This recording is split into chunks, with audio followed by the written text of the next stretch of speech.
Okay, I'm trying to take off this bracket here, which covers the alternator. There are two screws. One is right here, and one goes all the way down in between there. So, gonna take this bracket off. Doing this video to remember to put that bracket back on there. Sure, it won't hurt anything if I forget it because it's just a bracket, but you know, if it's there for a reason. So we'll put it back on there. Got that bracket off. Just something, a fun fact to know.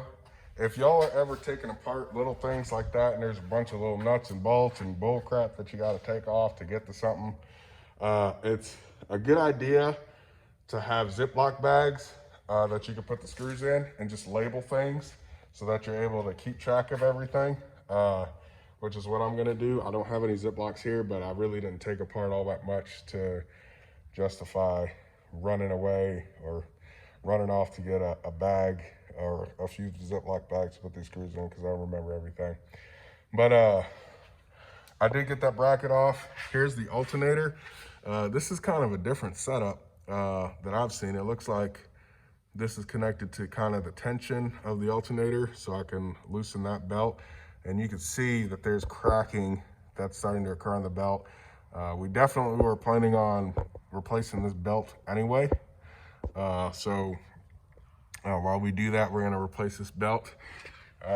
And you can see some cars will have the routing, which is extremely helpful. So you can see that right here is the alternator at the top. That's what we're looking at. And below that is an idler pulley. And then that wraps around the crank. And that also is a part of the AC system, which we're gonna have to replace the compressor. That compressor's out. So we're gonna replace the belt, replace the compressor, and replace the alternator. Those three things definitely need to be replaced.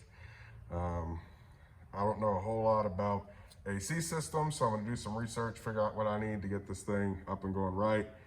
Worst case scenario, I do have a certified mechanic to back me up. So, you know, if I'm ever stuck or if you're ever doing a DIY and you ever get stuck, it's good to have someone to reference to that can help you whenever you're stuck. Or if you're unsure, you know, you could ask some questions or they could help you do things the right way. So anyway, yeah, this is a different setup. So I'm gonna see if I can start the process of getting this alternator off, seeing kind of what that takes. Looks like it's just loosening that bolt right here and then loosening that, which controls the tension. And then looks like that bolt right there holds part of the alternator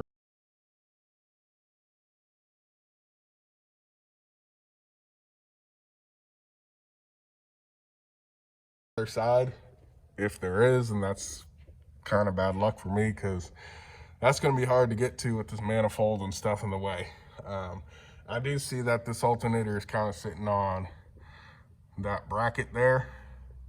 You can see it kind of stretch all the way over and connect, and it's a part of this right here.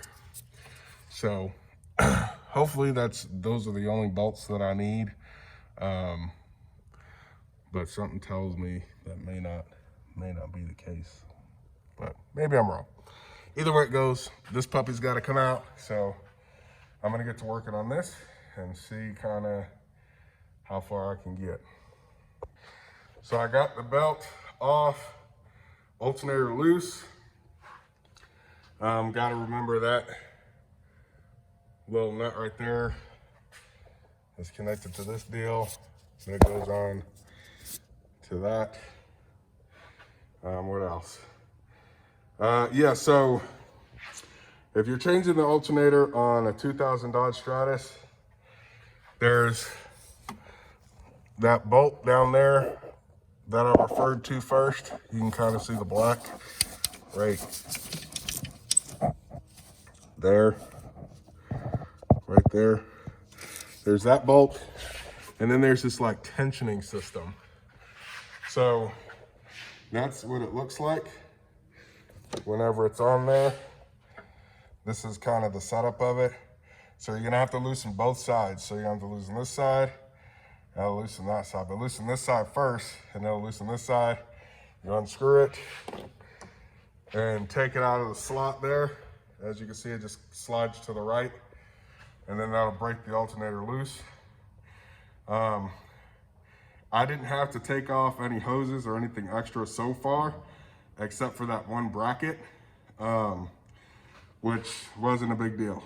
I am having trouble getting it off of the slot that it's on. So once I get that off, then I'll update y'all again. So there's also this little plastic clip, and that slides on to this piece right here. But literally you just push it up and it'll come off. Just be careful it doesn't fall in the engine bay. So that's how you change the alternator on a 2000 Dodge Stratus. Okay, finally got this thing out. I did take off that hose. I need to plug that. I did take off the hose. You may not have had to, but it was just easier. And this is the orientation in which you have to take it out. So you have to swing it this way and bring it up. It's kind of a pain, but it will come out. So I'm gonna put the new one in the same way.